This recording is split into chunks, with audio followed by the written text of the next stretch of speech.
ఏంటి కేసు సంబంధించి ప్రభుత్వ వైఫల్యం లేకపోతే ప్రభుత్వం సరిగా స్పందించలేదు, జగన్మోహన్ రెడ్డి గారు కూడా ఇందాక వెళ్ళడం అక్కడ మాట్లాడడం, ఏంటి బెజవాడలో ఏం జరుగుతుంది? అంటే నాకు ఒక విషయం క్లారిటీ కావాలి వర్మ గారు. ఇక్కడ గాదె సాయి కృష్ణ చనిపోయాడన్నారు, ఇవన్నీ నేను చెప్పటో లేకుంటే ప్రభుత్వం చెప్పటో కాదు. ముందుగా అంబటి రాంబాబు గారు చాలా అద్భుతంగా రివీల్ చేసేసాడు అసలు స్టోరీ అంతా కూడా. అంటే మరి ఫస్ట్ ఫొటోస్ కూడా ఆయన రిలీజ్ చేసినట్టున్నాడు, ఆయన కాళ్ళు ఇదిగోండి ఆయన ఫోటో ఇది అని చెప్పేసి.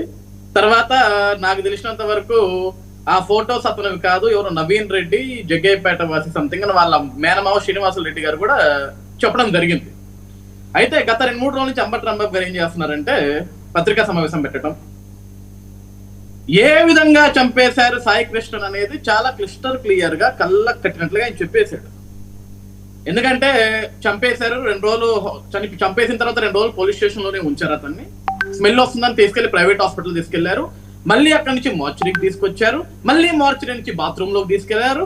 ఇదంతా తలనొప్పి ఎందుకు రా అని చెప్పేసి 2 కానిస్టేబుల్ ఆ సాయి కృష్ణని బండి ఎక్కించుకొని తీసుకెళ్లి కృష్ణలంక శ్మశానం ఏదైతే ఉందో అక్కడ తీసుకెళ్లి తగలబెట్టి బూడిద చేసి ఆ బూడిదను కూడా కనపడకుండా చేశారు అని చెప్పేసి. బండి మీద తీసుకెళ్ళడం ఏంటండి శవాన్ని?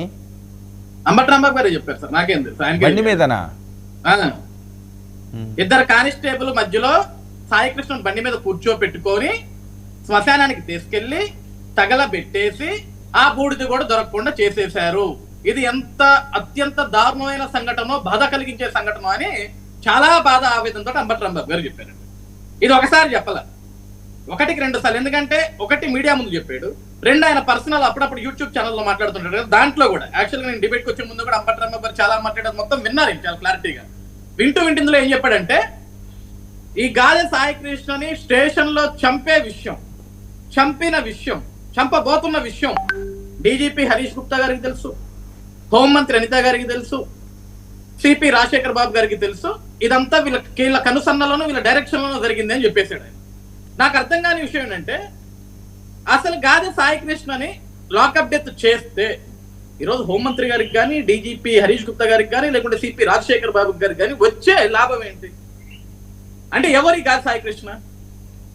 ఇప్పుడు చాలా మంది నేను ఏదో అతని మీద ఏదో కేసెస్ ఉన్నాయని అవన్నీ నేను వాటి జోలికి నేను వెళ్ళను. Maybe I don't know about that. అతని మీద ఎన్ని కేసెస్ ఉన్నాయో, ఏమేమి జరిగినాయో, అతని మీద ఏమేమన్నా నాకు తెలియదు. అతని వీడియోస్ కూడా కొన్ని చూపిస్తారు, అతనే పోస్ట్ చేసిన వీడియోస్ ఇందాక కొన్ని ప్లే చేశారు. ఒరే సిటీలో ఎక్కడైనా గొడవ జరిగితే నువ్వు పొడి చేసి రావాలరా ఇంటికని మా అమ్మ చెప్పింది, మా నాన్న నువ్వు ఛాతి పెంచితేనే నీకు అమ్మాయిలు పడతారా అని మా నాన్న చెప్పాడు అని ఏదో అతని వీడియోస్ ఏవో ఇందాక చూశాను నేను.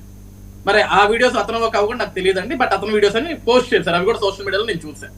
But coming to the point Varma గారు, ఇక్కడ ఏంటంటే నాకు ప్రధాన క్వశ్చన్ ఇప్పటికీ రైజ్ అవుతుంది ఏంటంటే, 1 గాదె సాయి కృష్ణ ఏమైపోయాడు అనేది ఇప్పుడు దాకా పోలీస్ అధికారులు చెప్పారు. వాస్తవానికి నిజంగా పిల్లాడు లాకప్ డెత్ జరగండి ఆ సిఐ నాగరాజ్ ఏ రోజు ఏదైతే సస్పెన్షన్ గురయ్యాడో అతని వల్ల జరిగింది అంటే డెఫినెట్ గా సీరియస్ గా క్రిమినల్ యాక్షన్ తీసుకోవాలి, వాళ్ళు అరెస్ట్ చేయాలా, గవర్నమెంట్ సీరియస్ గా తీసుకోవాలి. మేమే చెప్తున్నాం కదా, ఎందుకంటే చట్టం ఎవడు చేతిలో తీసుకోకూడదు. ఈ రోజు పోలీసు వాళ్ళు అరెస్ట్ చేయాలంతే, కోర్టుకు ప్రజెంట్ చేయాలి. శిక్ష అనేది కోర్టు వేస్తుంది, శిక్ష అనేది న్యాయమూర్తి వేస్తాడు, న్యాయస్థానం వేస్తాం. ఈరోజు సిఐ నాగరాజు, సజ్జాజయ్య, వర్మ గారు వేయటం కాదు అది. కానీ ఈ రోజు అసలు ఆ పిల్లాడు చనిపోయాడా అనే దానికి ఒక క్వశ్చన్ మార్క్, ఎక్కడున్నాడు అనే దానికి ఇంకో క్వశ్చన్ మార్క్. ఆల్రెడీ కోర్టులో హెబియస్ కార్పస్ పిటిషన్ వేశారు కాబట్టి 29వ తారీఖున అతన్ని కోర్టు ముందు ప్రజెంట్ చేయమని చెప్పేసి ఉన్నత న్యాయస్థానం ఆర్డర్ ఇవ్వడం కూడా జరిగింది. అసలు అది దొరకాలి కదండి, ఇప్పుడు కోర్టుకి హాజరు చేయాలి అంటే అసలు దొరకాలి కదా, అది కదా అదో సస్పెన్స్ థ్రిల్లర్ లా ఉన్నది. నేను అనేది అదే. ఇప్పుడు ఈ సస్పెన్స్ థ్రిల్లర్ మొత్తం కూడా ఏంటంటే, 1 అసలు ఆ పిల్లాడికి ఏం జరిగింది అనేది ఎవరికి క్లారిటీ లేదు, కానీ అందరికంటే ముందు అంబటి రాంబాబు గారికి క్లారిటీ ఉంది. బూడిద కూడా చేసేసారు, ఆయన చెప్పేశాడు, బూడిద కూడా చేసేసారు. ఇప్పుడు కానిస్టేబుల్ బండి మీద ఎటు తీసుకెళ్లారు ఆయనకి అదన్నా క్లారిటీ ఉండాలి కదా. 2 కానిస్టేబుల్ ఒకళ్ళు ముందు, ఆయన చెప్పాడు సార్, ఒకళ్ళు ముందు ఒకళ్ళు వెనక, మధ్యలో శవానికి పెట్టుకొని తీసుకెళ్లారు. 2 రోజులు పోలీస్ స్టేషన్ లో కూర్చోబెట్టారు. శవం కంపు కొడుతుందని చెప్పేసి కంపును తట్టుకోలేక ప్రైవేట్ హాస్పిటల్ షిఫ్ట్ చేశారు, అక్కడి నుంచి మార్చురీకి షిఫ్ట్ చేశారు, మార్చురీ నుంచి బాత్రూమ్ షిఫ్ట్ చేశారు, బాత్రూమ్ నుంచి బరియల్ గ్రౌండ్ కి షిఫ్ట్ చేశారు. ఇది అంబటి రాంబాబు గారు ఇచ్చిన క్లియర్ స్టేట్మెంట్. ఓకే, నాకు ఇందులో ఎటువంటి అనుమానాలు లేవని కూడా ఆయన చెప్పాడు. మరి అసలు అంబటి రాంబాబు గారికి ఇంత క్లారిటీగా, ఇంత క్లియర్, ఎందుకంటే సార్ నాకు ఇది ఇక్కడ ఒక విషయం గుర్తొచ్చింది వర్మ గారు.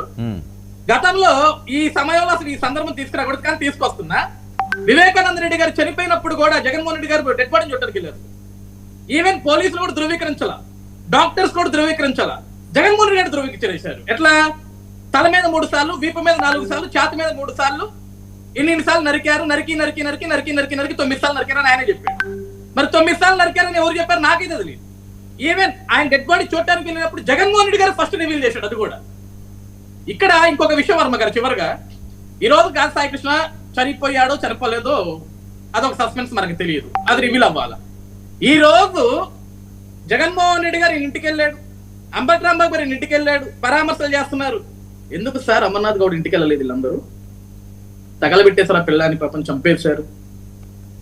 ఈ రోజు ఎవరైనా death sir.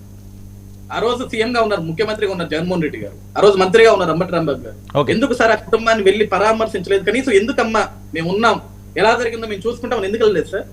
Sir driver Subrahmanyam వాళ్ళ పార్టీ ఎమ్మెల్సీ చనిపోయినప్పుడు కనీసం ఆ కుటుంబానికి అండగా, అమ్మా మా ఎమ్మెల్సీ వల్ల తప్పు జరిగింది, నేను ఒక ముఖ్యమంత్రిగా ఉన్నా, ఎందుకు వెళ్ళలేదు సార్? నాకు అర్థం కాలేదు. అంటే ఈ రోజు ఈ పిల్లాడి ఇష్యూ బయటకు వచ్చిన తర్వాత ఇతన్ని కాపం తీసుకొచ్చారు బయటకి, ఎమ్మటే క్యాస్ట్ పాలిటిక్స్ పట్టుకొచ్చేసారు. అంత ముందు దాకా అసలు ఆ పిల్లాడి పొలం ఏంటి ఎవరికి తెలియదు. ఓకే.